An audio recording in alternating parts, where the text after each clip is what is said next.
So anyone killing, you find cases taking place, going on the street and a bomb blast takes place, etc. Killing innocent human being is totally prohibited.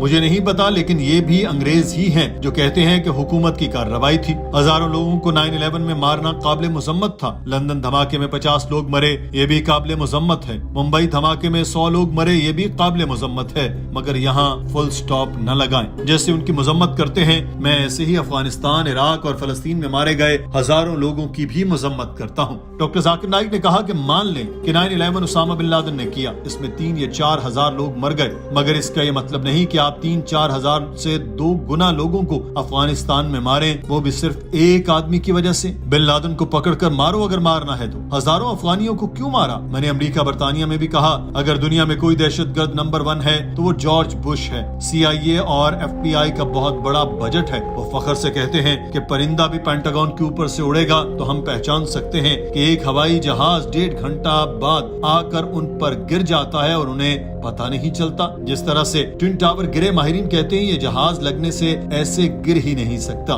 وہ کہتے ہیں کہ یہ vote bank کے لیے George Bush نے کیا، جو بابری مسجد میں ہوا، جو گجرات میں ہوا، وہ ووٹ بینک کے لیے نہیں تھا تو کس کے لیے تھا؟ دنگا فساد سے پہلے کوئی بابری مسجد کو جانتا بھی نہیں تھا، 1000 لوگ مارے گئے۔ گجرات میں جو ہوا غلط تھا، اگر پولیس چاہتی تو یہ سب روک سکتی تھی۔ 1992 میں جو ممبئی میں ہوا، پولیس چاہتی تو ہو ہی نہیں سکتا تھا۔ سیاستدانوں کی حرکتوں کی وجہ سے مسلمانوں پر دہشت گردوں کا لیبل لگ گیا۔ گجرات میں کتنی خواتین سے زیادتی ہوئی اور زیادتی کرنے والا پڑوسی ہے، اس پر کوئی ایکشن نہیں لیا گیا تو وہ قانون اپنے ہاتھ میں لیتا ہے۔ قانون ہاتھ میں لینا جرم ہے، مگر انصاف ہی نہ ملے تو وہ کیا کریں؟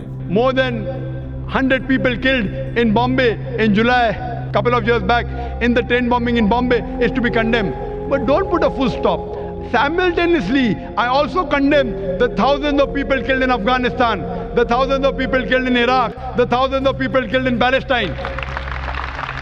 ڈاکٹر ذاکر نائک نے کہا کہ عراق، شام اور فلسطین میں مسلمانوں کے قتل کو میں وائٹ کالر ٹیررزم کہتا ہوں۔ وہ میزائل اور بم برسا رہے ہیں اور فلسطینی پتھروں کے ساتھ لڑ رہے ہیں اور ہمیں دہشت گرد کہتے ہیں۔ امریکہ مسلمان ملکوں میں پیٹریاٹ میزائل بھیج رہا ہے، کلسٹر بم بھیج رہا ہے۔ کلسٹر بم زمین پر گرتا ہے اور ہزاروں چھوٹے چھوٹے ٹکڑے میں بٹ جاتا ہے اور آس پاس موجود سارے کے سارے لوگ مر جاتے ہیں۔ یہ بزدلانہ فعل ہے۔ میڈیا یہ بڑھا چڑھا کر بیان کرتا ہے کہ مسلمان یہ کر رہے ہیں، وہ کر رہے ہیں۔ مسلمان کمیونٹی میں کچھ کالی بھیڑیں ہیں، میں مانتا ہوں، مگر یہ کالی بھیڑیں ہر مذہب میں ہوتی ہیں۔ بھارتی میڈیا کشمیر کے بارے میں بہت بولتا ہے، مگر آسام میں جو ہوتا ہے اس پر نہیں آواز اٹھاتا۔ نکسل، ماؤ بھارت کے لیے سب سے بڑا خطرہ ہیں، مگر بھارتی میڈیا ان کی بات نہیں کرتا۔ ماؤ تھانوں میں بم مار کر پولیس والوں کو قتل کرتے ہیں۔ بھارت میں سب سے زیادہ اموات ماؤ باغیوں کی وجہ سے ہوتی ہیں، مگر اس چیز کو تو بھارتی میڈیا اٹھاتا ہی نہیں۔ یہ ماؤ دہشت گرد ہیں، مگر کوئی ان کو ہندو دہشت گرد نہیں کہتا۔ آسام میں کوئی عیسائی دہشت گردی میں ملوث ہو تو اس کو عیسائی دہشت گرد نہیں کہا جاتا۔ جب کوئی ہندو دہشت گردی کرتا ہے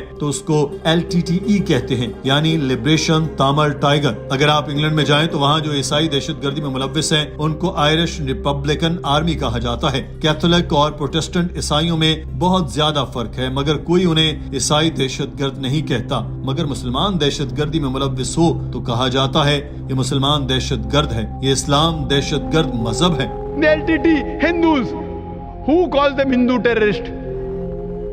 You go to Assam, the Christian terrorist. When the Hindus do it, you call it LTTE, Liberation Tamil Tigers, LM. If you go to UK, IRA, Irish Republican Army, they're Catholics. They have a big difference between the Catholics and the Protestants. No one calls them Catholic terrorists. Why? Doctor صاحب نے اس خاتون کو بتایا کہ کوئی مذہب دہشت گردی نہیں سکھاتا، مگر آج ہم دیکھیں تو مسلمانوں کی نسبت غیر مسلم زیادہ قتل کرتے ہیں۔ نام نہاد مسلمان جو لوگوں کو قتل کرتے ہیں وہ اصل میں مسلمان نہیں ہیں، قرآن و حدیث کی پیروی نہیں کر رہے۔ میڈیا انہی کالی بھیڑوں کو ہائی لائٹ کرتا ہے اور ان کو بار بار مسلمان کہہ کر پکارتا ہے۔ تو پہلے نمبر پر تو ہمیں میڈیا کو مورد الزام ٹھہرانا چاہیے۔ میڈیا کالے کو سفید اور دن کو رات بناتا ہے، ہیرو کو ویلن اور ویلن کو ہیرو بنا دیتا ہے۔ ڈاکٹر ذاکر نائک کا کہنا تھا کہ ہمیں دہشت گردی کو جڑ سے اکھاڑنا چاہیے اور اس کے لیے ہمیں اپنی کتاب ایک خدا پر یقین کرنا ہے۔ صرف ایک خدا سے ڈرنا چاہیے، جو خدا کی مانتا ہے اس کو ووٹ دینا چاہیے، نہ کہ دنگے فساد کرنے والوں کو۔ انگریز میڈیا کہتا ہے اسلام دہشت گردی کا مذہب ہے، مگر امریکی سروے ہی بتاتے ہیں کہ 9/11 کے 9 ماہ بعد 34,000 امریکیوں نے اسلام قبول قبول کیا. جتنا میڈیا اسلام کے خلاف بات کرتا ہے اتنا ہی اسلام پھیل رہا ہے. میں 9/11 سے پہلے امریکہ میں تقریر کرنے جاتا تھا, مجمع بھی کافی ہوتا تھا, امریکی کم آ گئے تھے. اس کے بعد جاتا تھا تو امریکی بڑی تعداد میں آتے تھے. وہ جاننا چاہتے ہیں کہ اسلام کیا چیز ہے, آتے ہیں اور متاثر ہو جاتے ہیں. اللہ تعالیٰ فرماتا ہے کہ تم نے منصوبہ بندی کی, اللہ نے بھی منصوبہ بندی کی. سب سے بہترین منصوبہ ساز اللہ ہے. مگر بھی میڈیا جتنا اسلام کو دبانے کی کوشش کرتا ہے اسلام اتنا ہی پھیلتا ہے. میڈیا کہتا ہے اسلام میں خواتین کے حقوق نہیں. امریکہ اور یورپ میں جو بھی لوگ اسلام قبول کرتے ہیں ان میں 66% عورتیں ہوتی ہیں. پھر خواتین کے حقوق نہ ہونے کا پروپیگنڈا کہاں گیا؟ اگر عورت کو حق نہیں ملتے تو عورتیں اسلام کیوں قبول کر رہی ہیں؟ جتنی خرابی بھی دنیا میں ہے, اسلام قبول کرنے والی عورتوں کو ان خرابیوں کا اسلام میں حل مل رہا ہے. ایک برطانوی صحافی افغانستان میں طالبان کی عورتوں پر مظالم کے خلاف رپورٹنگ کرنے گئی تھی. طالبان نے ایسا حسن سلوک کیا کہ اس نے اسلام قبول کر لیا. خلاف لکھنے کے لیے گئی مگر متاثر ہو کر اسلام قبول کیا. ہمیں حق کی تحقیق کرنی چاہیے اور جو حق کے خلاف ہو اس کے خلاف جنگ کرنی چاہیے, تبھی دنیا میں امن قائم ہوگا. ناظرین, آج کی ویڈیو کے بارے میں آپ کی رائے کیا ہے؟ کامنٹ سیکشن میں ضرور آگاہ کیجیے. اپنا خیال رکھیے. اللہ حافظ.